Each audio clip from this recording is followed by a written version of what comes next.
یاسای ژمارە 3 ساڵی 2006 کە بە یاسای بەرەنگاربوونەوەی تیرۆر لە هەرێمی کوردستان ناسراوە لە بنەڕەتدا یاساکە بۆ ماوەی 10 ساڵ بووەواتە تا ساڵی 2016 دەبوو لەوە بە دواکاری پێنەکرایە بەڵام دەسەڵات هەرچەند ساڵێک جارێک و لەژێر پاساوی سیاسی و حیزبیدا کارکردن بەم یاسایە درێژ دەکاتەوە. دوایین درێژکردنەوەی ئەم یاسایە سەرەتای ئەم مانگە بوو کە بە زۆرینەی دەنگی پەرلەمان و نەیارێتی دەنگی فراکسیۆنی کۆمەڵ و چەند پەرلەمانتارێکی دیکە درێژکرایەوە. بەشێک لە شارەزایانی یاسایی پێیان وایە هەندێک جار و لە چەند دۆخێکدا حیزبە دەسەڵاتدارەکانی کوردستان ئەم یاسایان کردوتە هۆکارێک بۆ پاکتاوی نایارە سیاسیەکانی خۆیان و داتاشینی تۆمەتی تیرۆر بۆیان.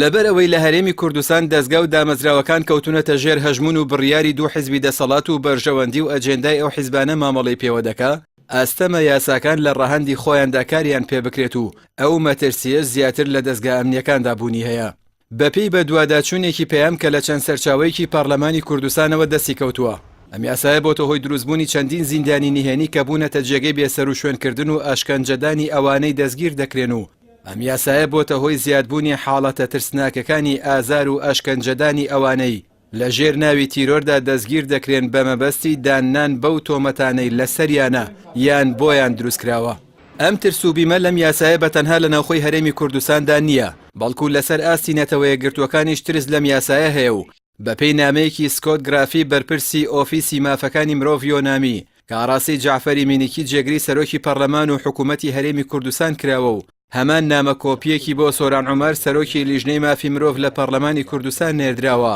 داوا دەکا کارکردن و درێژکردنەوەی کارکردن بە یاسای بەرەنگاربوونەوەی تیرۆر لە هەرێمی کوردستان ڕابگیرێ و چیتر کاری پێ نەکرێ. لە نامەکەی یۆنامیدا هاتووە بە شێوەیەکی تایبەتی نووسینگەی مافەکانی مرۆڤی یۆنامی وای دەبینێ کە هەندێک لە ئەحکامەکانی یاساکە یەک ناگرێتەوە لەگەڵ پابەندیەکانی عێراق بە ڕێکەوتنامەی نێودەوڵەتی بەرەنگاربوونەوەی ئەشکەنجە و جۆرەکانی تر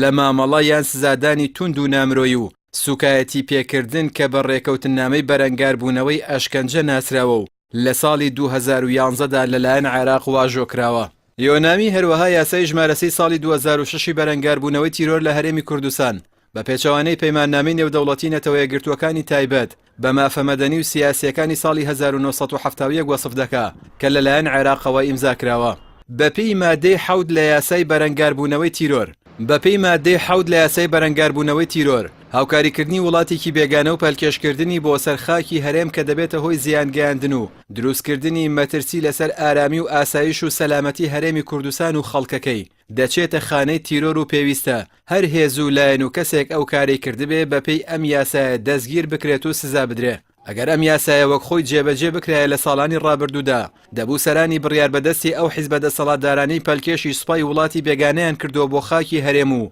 بۆ یەکلاییکردنەوەی ململانێ چەکداری و سیاسەکانی خۆیان لەگەڵ یەکتریدا ئێستا لە کونجی زیندانەکاندا باجی ئەو کارە تیرۆریستیانیان بدایەتەوە کە بەهۆیەوە هەرێم کراوەتە مۆڵگەی بنکە و بارەگای سەربازی و هەواڵگری وڵاتانی بێگانە کە سەرنجام بۆتە هۆی کاولکاری بەشێک لە گوندەکان و ئاوارەی خەڵکەکەی و مەترسی سات بە ساتی هەڵایسانی شەڕ و خوێن ڕێژی و داگیرکاری. بەڵام لەبەرەوەی یاساکە کەوتۆتە خزمەتی مەرامی سیاسی و حیزبی دەسەڵاتداران ڕۆژ بە ڕۆژ بۆتە مەترسی و هەڕەشە لەسەر ژیان و سەلامەتی خاک و خەڵکی کوردستان و بەکارهێنانی وەک تۆڵەکردنەوە و تۆمەتبارکردن و پاکتاوکردنی ئەوانەی لە ڕووی بیر و باوەڕی سیاسی و ئاینیەوە بە ئاوازی ئەو حیزبانە ناخوێنن کە کۆنتڕۆڵی هەر یەکێکیان لە دەستی ئەجێندای وڵات و لایەنێکی دەرەکی و بێگانەدایە.